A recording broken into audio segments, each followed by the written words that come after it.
Good day, one and all. My name is Maxine Colleen Amasa, and I would like to welcome you all to my channel. This is an academic vlog that will aid you to learn about our topic today, which is in regards to culture. Without any fuss or delay, let's get started. So our matter for today is having to do with culture, its definition, characteristics, as well as its functions. Please take note that this presentation provides information about the meaning, characteristics, and functions of culture. The customs, traditions, attitudes, values, norms, ideas, and symbols govern human behavior pattern. The members of society not only endorse them, but also mold their behavior accordingly.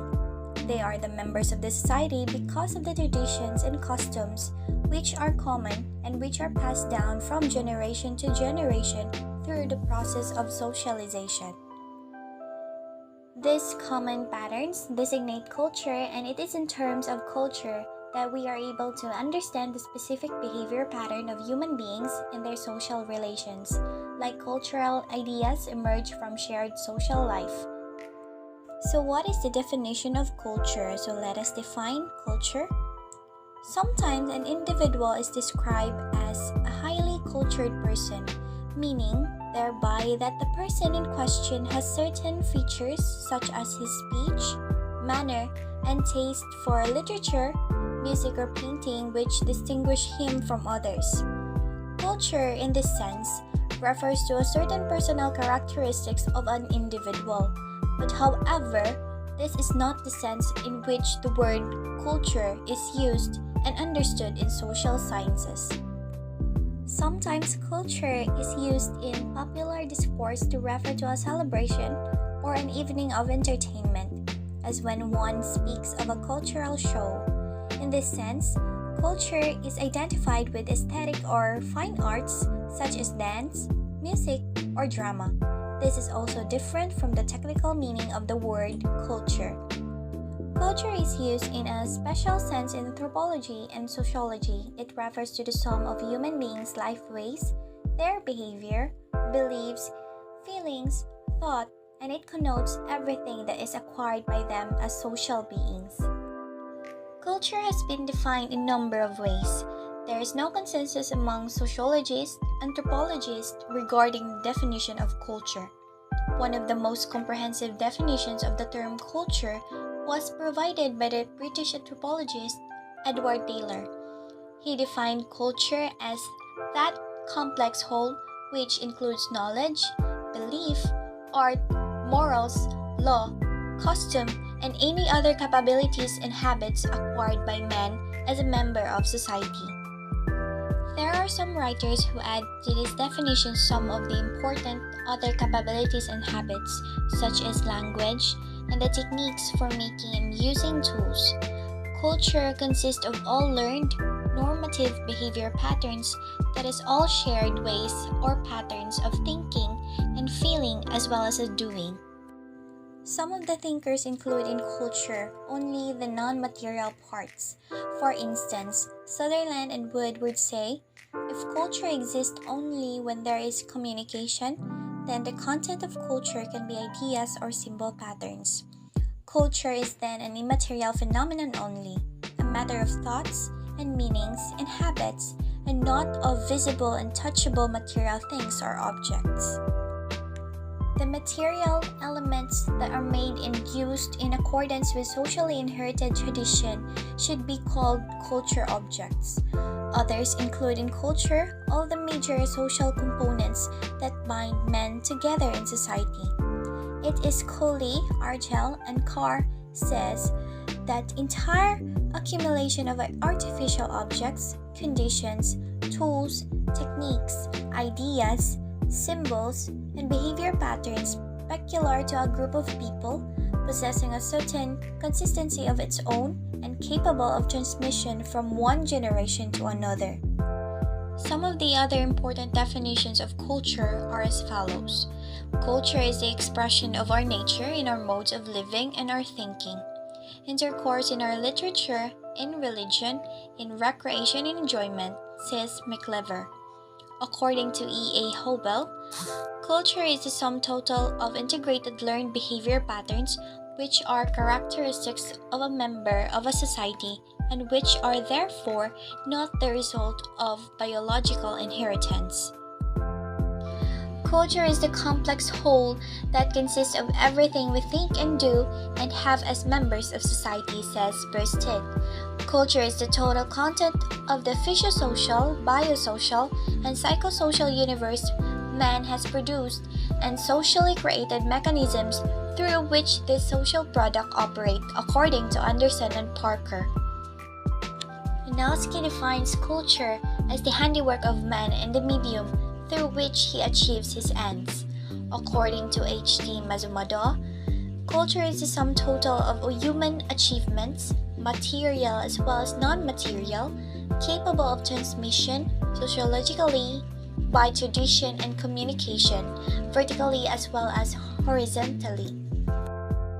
Combining several of these definitions, we may define culture as the sum total of human achievements or the total heritage of man which can be transmitted to men by communication and tradition.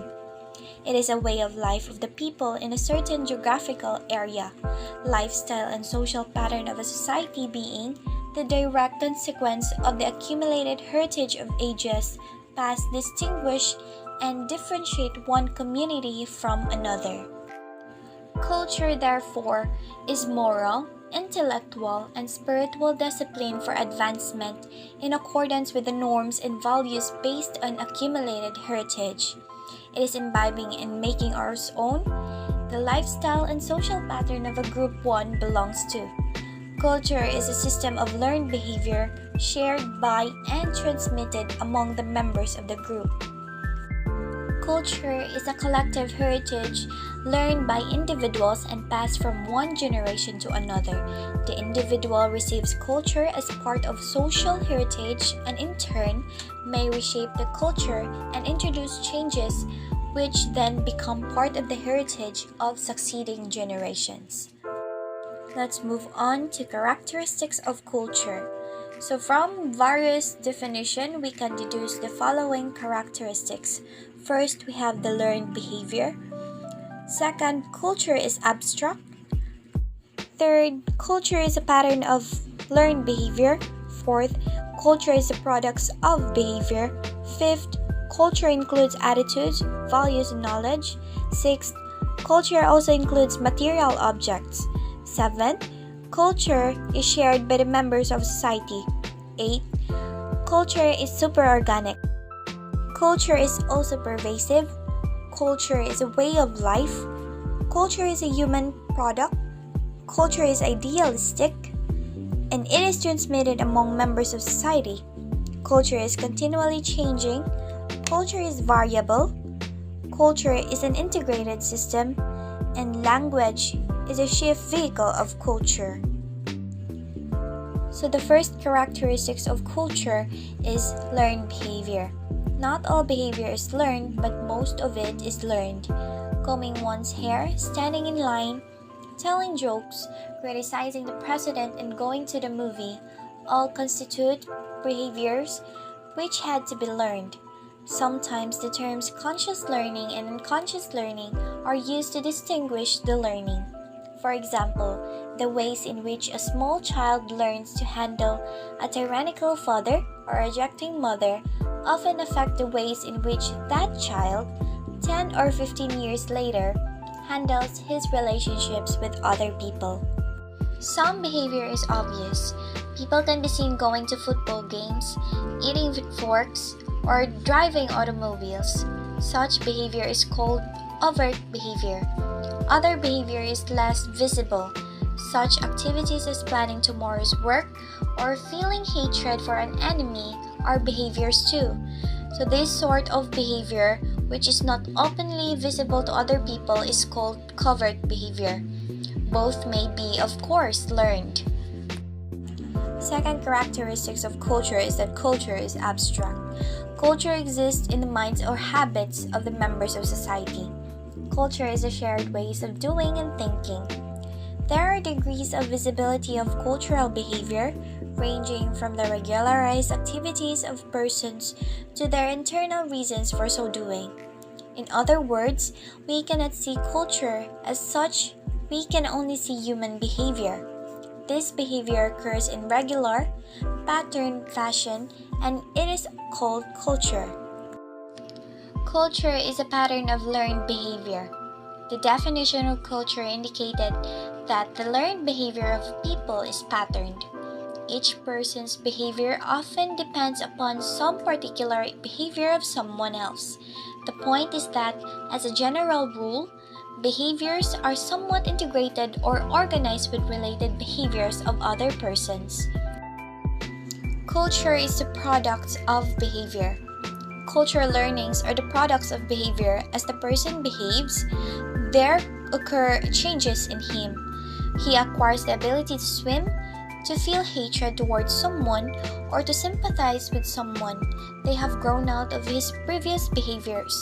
In both ways, then, human behavior is the result of behavior. The experience of other people are impressed on one as he grows up, and also many of his traits and abilities have grown out of his own past behaviors. Culture includes attitudes, values, and knowledge. There is widespread error in the thinking of many people who tend to regard the ideas, attitudes, and notions which they have as their own. It is easy to overestimate the uniqueness of one's own attitudes and ideas. When there is agreement with other people, it is largely unnoticed. But when there is a disagreement or difference, one is usually conscious of it. Your differences, however, may also be cultural. For example, suppose you are Catholic and the other person a Protestant. Culture also includes material objects. Man's behavior results in creating objects. Men were behaving when they made these things. To make these objects required numerous and various skills which human beings gradually built up through the ages. Man has invented something else, and so on. Occasionally, one encounters the view that man does not really make steel or a battleship. All these things first existed in a state nature. Man merely modified their form, changed them from a state in which they were to the state in which he now uses them. The chair was first a tree, which man surely did not make, but the chair is more than trees, and the jet airplanes is more than iron ore, and so forth. Culture is shared by the members of society. The patterns of learned behavior and the results of behavior are possessed not by one or few persons, but usually by a large proportion. Thus, many millions of persons share such behavior patterns as Christianity, the use of automobiles, or the English language. Persons may share some part of a culture unequally. For example, as Americans do the Christian religion, to some persons, Christianity is the all-important, predominating idea in life. To others, it is less preoccupying or important, and to still others, it is of marginal significance only. Sometimes the people share different aspects of culture. For example, among the Christians, there are Catholic and Protestant, liberal or conservation, as clergymen or as laymen. The point to our discussion is not that culture or any part of it is shared identically, but that it is shared by the members of society to a sufficient extent. Culture is superorganic. Culture is sometimes called superorganic, as it implies that culture is somehow superior to nature. The word superorganic is useful when it implies that what may be quite a different phenomenon from a cultural point of view. For example, a tree means different things to the botanist who studies it, the old woman who uses it for shade in the late summer afternoon, the farmer who picks its fruit, the motorist who collides with it, and the young lovers who carve their initials in its trunk. The same physical objects and physical characteristics, so in other words, may constitute a variety of quite different cultural objects and cultural characteristics. Culture is pervasive. Culture is pervasive. It touches every aspect of life. The pervasiveness of culture is manifest in two ways. First, culture provides an unquestioned context within which individual action and response take place. Not only emotional action but relational actions are governed by cultural norms. Second, culture pervades social activities and institutions. According to Ruth Benedict, a culture, like an individual, is more or less consistent pattern of thought and action.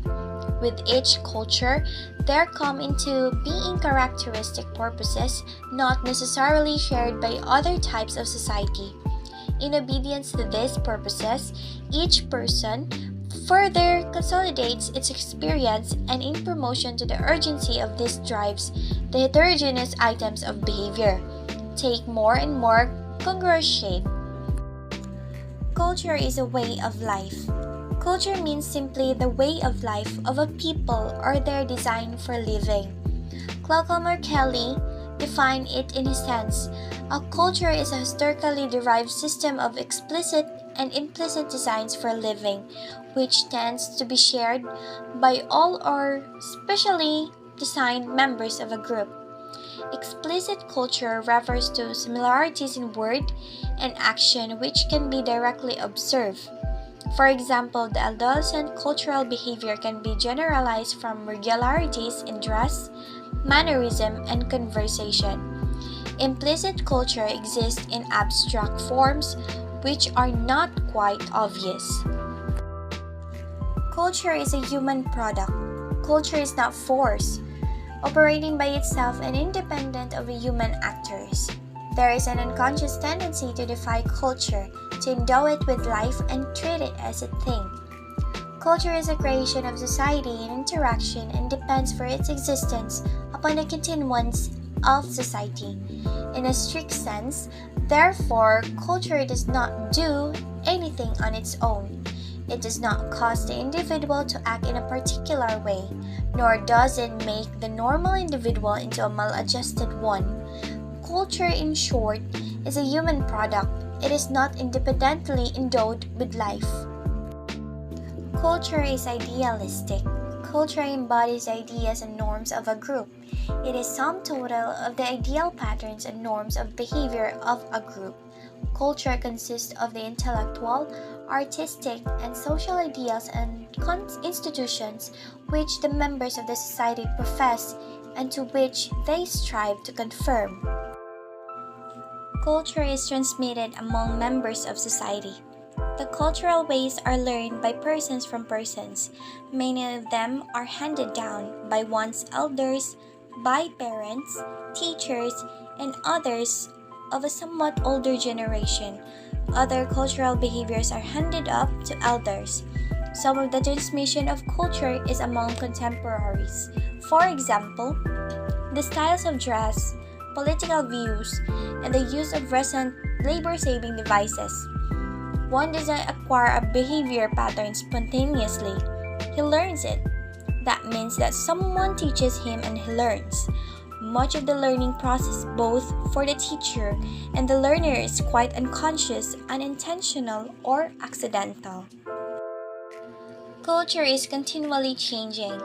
There is one fundamental and inescapable attribute or special quality of culture, the fact of unending change.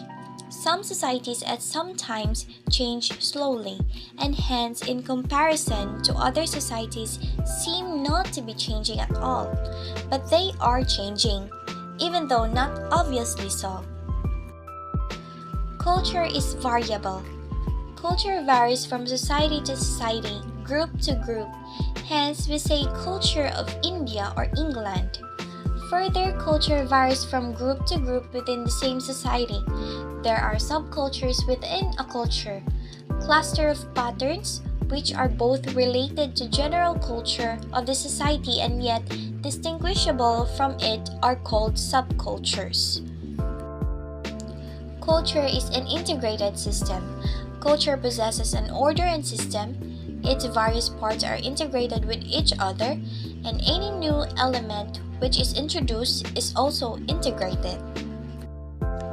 The last characteristics of a culture is that language is the chief vehicle of culture.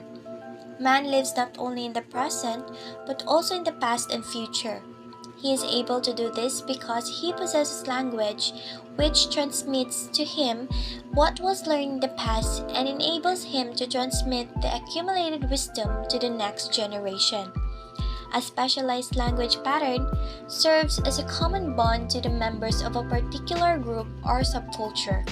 Although culture is transmitted in a variety of ways, language is one of the most important vehicles for perpetuating cultural patterns. To conclude, culture is everything which is socially learned and shared by the members of a society. It is culture that, in the wide focus of the world, distinguishes individual from individual, group from group, and society. Next is the functions of culture. We have here four. Culture defines situations. Culture defines myths, legends, and supernatural. Culture defines attitudes, values, and goals. Culture provides behavior patterns. Among all groups of people, we find widely shared beliefs, norms, values, and preferences. Since culture seems to be a universal human phenomenon, it occurs naturally to wonder whether culture corresponds to any universal human needs. This curiosity raises the question of the functions of culture. Social scientists have discussed various functions of culture. Culture has certain functions for both individual and society. Following are some of the important functions of culture. First function is culture defines situations. Each culture has many subtle cues which define each situation. It reveals whether one should prepare to fight, run, laugh, or make love. For example, suppose someone approaches you with right hand outstretched at waist level. What does this mean? That he wishes to shake hands in friendly greeting is perfectly obvious. Obvious, that is to anyone familiar with our culture. But in another place or time, the outstretched hand might mean hostility or warning. One does not know what to do in a situation until he has defined the situation. Each society has its insults and fighting words, the cues or hints which define situations appear in infinite variety. A person who moves from one society into another will spend many years misreading the cues, for example, laughing at the wrong places. Culture defines attitudes, values, and goals. Each person learns in his culture what is good, true, and beautiful. Attitudes, values, and goals are defined by the culture, while the individual normally learns them as unconsciously as he learns the language. Attitudes are tendencies to feel and act in a certain ways. Values are measures of goodness and desirability. For example, we value private property, representative, government, and many other things in experience. Goals are those attainments which our values define as worthy. Winning the race, gaining the affections of a particular girl, or becoming president of the firm. By approving certain goals and ridiculing others, the culture channel individuals' ambitions. In these ways, culture determines the goals of life. Culture defines myths, legends, and the supernatural. Myths and legends are an important part of every culture. They may inspire, reinforce effort and sacrifice, and bring comfort in bereavement. Whether they are true is sociologically unimportant. Ghosts are real to people who believe in them and who act upon this belief. We cannot understand the behavior of any group without knowing something of the myths, legends, and supernatural beliefs they hold. Myths and legends are powerful forces in a group's behavior. Culture also provides the individual with a ready-made view of the universe. The nature of divine power and the important moral issues are defined by the culture. The individual does not have to select, but is trained in a Christian, Buddhist, Hindu, Muslim, or some of other religious tradition. This tradition gives answer for the major things imponderable of life, and fortuities the individual to meet life's crisis. Culture provides behavior patterns. The individual need not go through painful trial and error learning to know what foods can be eaten without poisoning himself, or how to live among people without fear. He finds a ready-made set of patterns awaiting him, which he needs only to learn and follow. The culture maps out the path to matrimony. The individual does not have to wonder how one secures a mate. He knows the procedure defined by his culture. If men use culture to advance their purposes, it seems clear also that the culture imposes limits on human activities. The need for order calls forth another function of culture, that also directing behavior, that disorderly behavior is restricted and orderly behavior is promoted. A society without rules or norms to define right and wrong behavior would be very much like a heavily traveled street without traffic signs or any understood rules for meeting and passing vehicles. Chaos would be the result in either case. Social order cannot rest in the assumption that men will spontaneously behave in ways conducive to social harmony. The culture and society. The relationship between society, culture, and personality is stressed by Ralph Linton. A society is an organized group of individuals. A culture is an organized group of learned responses. The individual is a living organism capable of independent thought, feeling, and action, but with his independence limited and all his resources profoundly modified by contact with the society and culture in which he develops. A society cannot exist apart from culture. A society is always made of persons and their groupings. People carry and transmit culture, but they are not culture. No culture can exist except as it is embodied in a society of men. No society can operate without cultural directives like matter and energy, like mind and body. They are interdependent and interacting yet express different aspects of a human situation. One must always keep in mind the interdependence and the reciprocal relationship between culture and society. Each is a distinguishable concept in which the patterning and organization of the whole is more important than any of the component parts. And that's a wrap. That would be all for today's academic vlog. After the long discussion, may you able to grasp knowledge and use it purposely. Thank you so much for your attention. I am so very grateful for your time. Spread love and God bless.